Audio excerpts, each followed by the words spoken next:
Good evening. Here's what's happening. The report on the space shuttle disaster is now in President Reagan's hands, and the public will get a look at it on Monday. Tonight, CNN's John Holloman reports some hard-fought battles among members of the investigative commission that wrote the report. One member was harshly critical of NASA, and therein lies the tale that John Holloman unfolds now from Washington. Commission member Richard Feynman charged that NASA had virtually ignored the principles of physics and good scientific practice in designing, testing, and building the space shuttle. The Nobel Prize-winning physicist wrote a section of the final report known as Chapter F. Commission sources say Chairman William Rogers read the chapter and was furious. He called Feynman to Washington Wednesday and urged him to tone down his criticism of NASA because Chapter F threatened to destroy public confidence in the space agency. Feynman returned to his home in California and began his rewrite, but then changed his mind.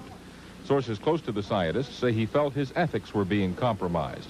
He sent a message to Rogers threatening to resign from the commission and demanding his name be taken off the final report if his chapter was not included in its entirety. After a day of tense negotiation, Feynman agreed to stay on the commission and sign the final document. But the result of all this is that President Reagan will not read Dr. Feynman's criticism this weekend at Camp David. His chapter will be printed and released as part of the lengthy appendix to the report. At the White House, a senior administration official says there's still no consensus on a fourth shuttle orbiter, but CNN has learned the president does support the plan to replace Challenger. The senior official says if the fourth orbiter is approved, the president will ask Congress to appropriate money to build it rather than take money from current NASA programs. John Holloman, CNN, Washington. The members' one promises to be somewhat more harsh in its evaluation of the space agency than the General Commission report being made public today. Sources close to the panel say the Nobel physicist Richard Feynman had concluded that the chances of a catastrophic shuttle accident were far greater than NASA had predicted before the Challenger disaster did happen. Dr. Feynman, you may remember, was one of the more skeptical members of the Rogers Commission. He had asked some of the tougher questions of the NASA witnesses. In fact, he had threatened not to sign the final report out today because it was, he thought, not tough enough. Later, however, Professor Feynman reached an agreement with William Rogers on the report's language, and he signed the report being made public today. Good morning. With us now for a newsmaker interview is a key member of the Presidential Commission. He is Richard Feynman, the Nobel Prize-winning physicist from the California Institute of Technology. Welcome, sir. Was this an accident that did not have to happen? Yes, it was. It was an accident that had many, many warnings that there was something wrong and that it might sooner or later go off. And the warnings were disregarded.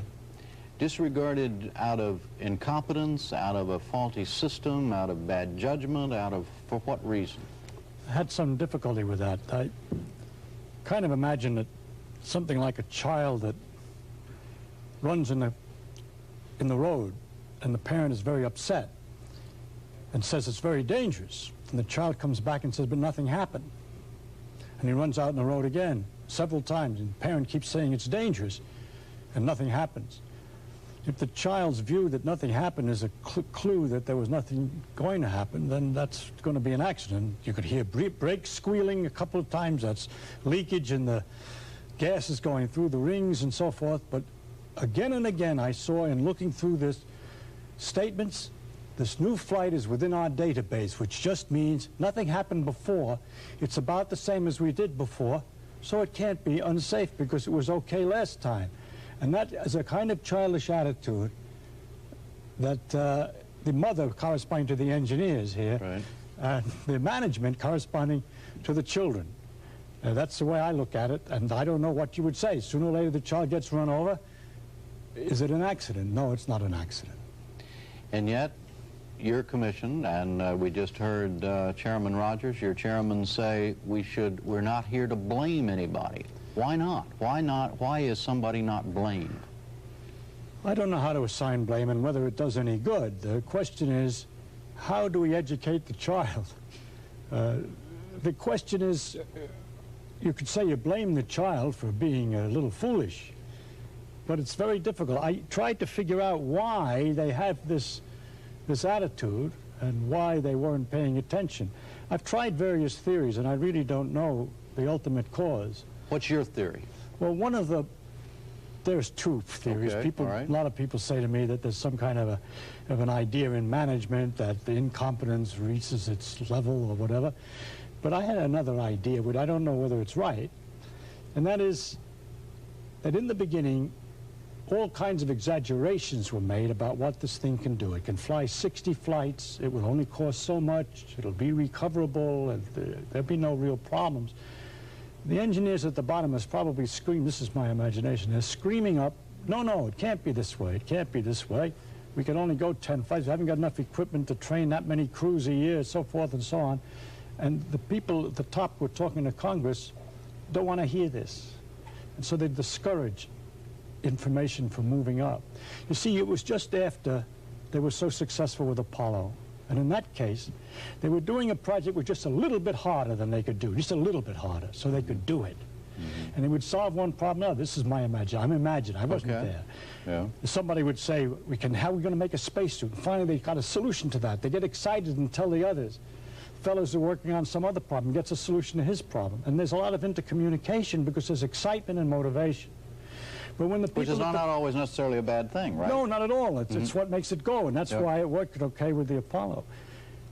But then when they had this other project, which is, so to speak, impossible from an engineering point of view, it's unrealistic, they don't want to hear what happens. It goes up, and each level in a bureaucracy kind of understands what it's supposed to do. Keep it from the other guys. They don't have to hear it. They don't want to hear it. They don't want to hear it because it would be uncomfortable to be going and saying we're going to do 60 flights a year when just that morning they were told that it's impossible. That's the theory. Now, as you know, I'm a professor of physics and not of management and human relations, and so it's very likely not right, but you asked me for my theory. At one of the hearings, in fact, I think it was the first public hearing, you took a glass of water and dropped a piece of a rubber seal into a glass of water and made the demonstration that cold weather is not necessarily a good thing for a rubber seal. Have you proven, was your theory in the glass been proven correct? Do you think that's really what caused this seal to go bad? It was too cold? That's one of the possibilities. Certainly was one of the possibilities. It's definite that when the temperature is reduced on the seals the way they were being used in that device, in the shuttle, temperature has a very bad effect. What caused a certain amount of trouble is that O-ring seals, as used in automobiles and so on, are in a position where the space is constant, that the space that they have to doesn't move, and therefore resilience is not vital, and the temperature is not, it's not sensitive to temperature. So everybody thought seals are not sensitive to temperature. But the way this seal was being used, the spacing between the rings and so on would vibrate as the thing blew up with the pressure and would move, and the ring has to follow that. And when it's cold, it can't follow that. So that's definitely a possible contributor. But as we looked into this thing, we found so many other problems associated with the seal design, that there was a kind of putty that could have holes blown into it. There was problems about whether there were all other kinds of difficulties. I got you. So could that it be a we combination couldn't decide exactly what it was, and I won't be able to say that it was solely the temperature, but that certainly was a possibility. How do you feel about the job your commission did, generally?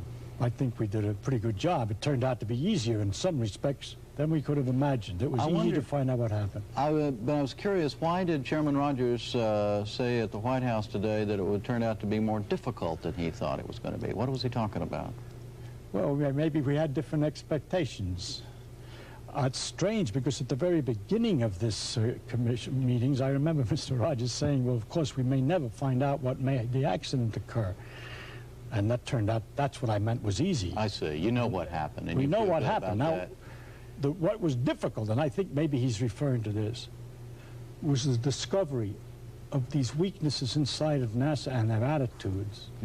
This kind of illogic about safety and so forth, which was so extensive from an organization which had such a reputation in the country that it was hard for us to find it out in a sort of emotional way, as to have to come around and say that the Wizard of Oz, which everybody respects, has nothing behind it.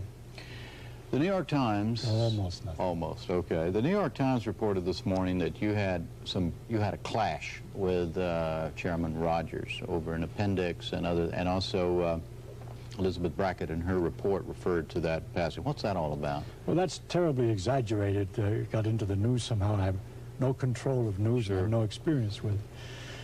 At one point, I had written a document which was meant for the other commissioners. I had investigated a number of things, and I was just sending them a note telling them what I'd found. And it wasn't written for publication. Then there was a discussion. The various commissioner members who looked at it said it was pretty good and we ought to just put it in the report.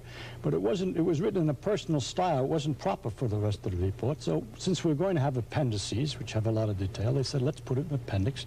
And I'm very happy with that. But because we had this habit of modifying and trying to keep things short by cutting things down that were repetitious, and there were some things in there that were also in the report, we started to modify this, and I looked at it and I thought it was nice the way I wrote it, you know. So I asked that it be put in the, since it was in the appendix and we weren't so worried about space, let's leave it in the appendix without any modification at all. And they said, okay, but look at this sentence isn't written very well. And I agreed definitely. It was only a suggestion that I changed the sentence, and I changed it not because I lost any ideas. I had said the same idea in a careful and much more quiet way earlier on in a paragraph, and there was no need to repeat it. It improved the sentence. It's just typographical. I also made another change where I found the sentence had bad grammar.